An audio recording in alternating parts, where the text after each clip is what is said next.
तो मैं आपको एक और बहुत इंटरेस्टिंग बात बताता हूँ। आप देखो कि शिव जी जो है उनके गले में सांप होता है ना।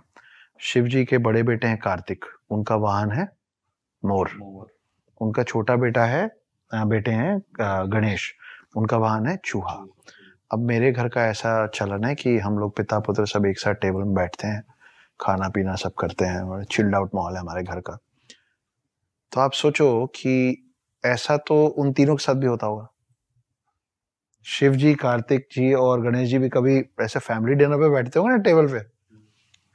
तो जब ये लोग टेबल पे बैठते होंगे तो इनके जो ये सब चंगू मंगू हैं, मोर है, चूहा है, सांप है, ये लोग पार्किंग स्पेस टेबल के नीचे घूमते रहते होंगे क्योंकि ये तो फैमिली डिनर पे है।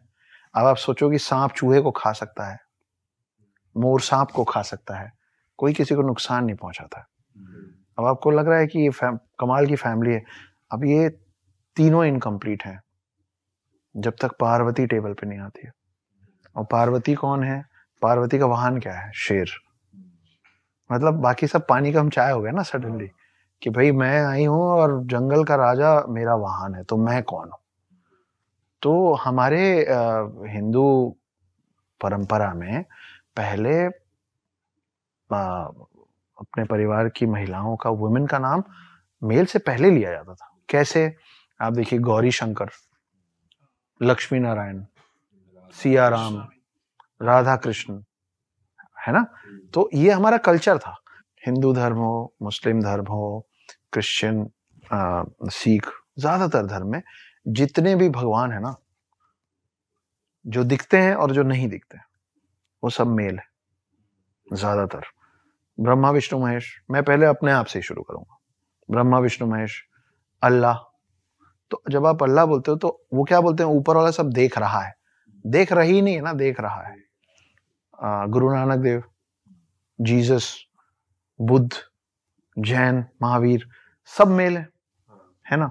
हम लोग ये भूल गए हैं कि इनमें से कोई भी भगवान इस पृथ्वी के अंदर बिना एक महिला के परमिशन के नहीं आ सकता। पर प्रॉब्लम ये है ना कि आपको एक राज्य के अंदर, एक स्टेट के अंदर, एक प्रोविंस के अंदर घुसने के लिए 2 लोग अलाउ कर सकते हैं। एक वहां का राजा या रानी और दूसरा दरबान। करेक्ट। हमने the queen of the world को the watchman of the world से दिमाग में एक्सचेंज कर रखा है। वो रूल करती हैं इस वर्ल्ड को, वो डिसाइड करती हैं कि कौन सा भगवान अंदर आएगा, लेकिन हमने उनको अपने पैर के नीचे दबा रखा है, उनको बना दिया है गेटकीपर। तो मैं जहां से आता हूं वहां देवी की पूजा देवों से पहले होती। सर, ये मैंने भी सुना है कि वैसे कि दुनिया को बताया जाता है ब्रह्मा विष्णु महेश तीनों दुनिया चला रहे हैं, बट वो एक्चुअली देवी के बेटे हैं। तो सबसे ऊपर देवी आती हैं, फिर ये तीनों आते हैं। एक स्क्रिप्चर में ऐसा भी लिखा है। देखिए, जब आप विष्णु पुराण पढ़ेंगे ना तो आपको पता चलेगा कि विष्णु पहले आए थे और वो शिव और ब्रह्मा को लाए थे। फिर जब आप शिव पुराण पढ़ेंगे तो आपको पता चलेगा कि शिव पहले आए थे और फिर वो ब्रह्मा और विष्णु को लाए थे, है ना। तो अनंत अनादि जो कहते हैं वो ज्यादातर लोग शिव के लिए कहते हैं क्योंकि शिव पुराण ज्यादा मान्यता वाला है, शिव को मानने वाले, शिव के भक्त ज्यादा है, इसलिए वो ज्यादा चलन में है कि शिव पहले आए थे। मगर असलियत ये भी है। देखिए, एक राक्षस था जिसका नाम था महिषासुर, है ना, आपने सुना होगा। अब महिषासुर को ना कोई नहीं मार पा रहा था, तो शक्ति ने दुर्गा का रूप लिया। और आप देखिए कि कोई भी भगवान, ये जो स्पेशली जो 3 भगवान है, ये आप ब्रह्मा को कभी त्रिशूल और त्रिशूल और चक्र लिए नहीं देखेंगे।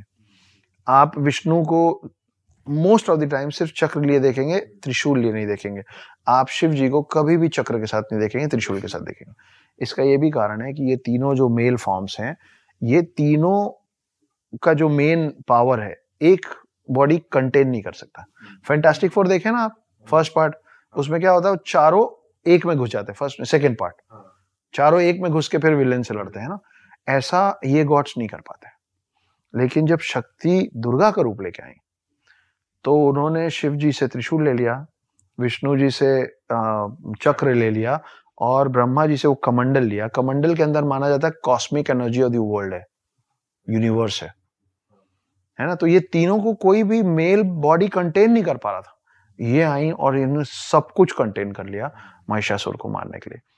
तो अब आप उसको थोड़ा साइंस में ले जाते हैं।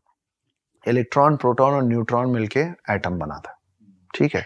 क्रिएटर, डिस्ट्रॉयर, प्रिजर्वर मिलके सृष्टि, पृथ्वी, ठीक है। और ब्रह्मा, विष्णु, महेश मिलके बनाते हैं शक्ति। तो पृथ्वी और धरती जो लोग बनाते हैं वो पृथ्वी और धरती कुछ और नहीं है, सृष्टि कुछ और नहीं है, शक्ति है। इसलिए हम धरती माँ कहते हैं।